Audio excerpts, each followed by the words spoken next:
একই পরিবারে 24 জন আসা এবং পুরো মানে পুরো অফিস একসঙ্গে আসা, স্কুলের টিচার একসঙ্গে আসা, আমার পিচ্ছি যেখানে যায় পড়াশোনা করে সেখানে সবাই আমাকে বলেছে আমরা সবাই একসাথে দেখতে যাবে।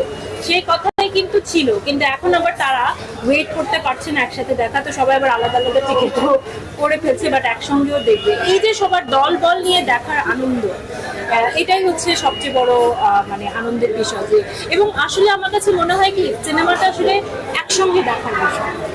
কন্টেন্টটা এমন হওয়া উচিত যে আমরা ছোট থেকে বড় সবাই যাতে একসঙ্গে দেখতে পাই। এবং এখানে আমি একটু শাকিব খানের কথা উল্লেখ করতে চাই। উনি ওনার অভিজ্ঞতা এত দীর্ঘদিনের, ওনার সঙ্গে যখন আমি গল্প করেছি, উনি সিনেমা ইন্ডাস্ট্রি, ফিল্ম সব কিছু নিয়ে উনি ওনার থটসগুলো মানে শেয়ার করতেন আমার সাথে, সবার সাথে। উনি একটা কথা বলেছিল যে সিনেমাটা আসলে এখন এমন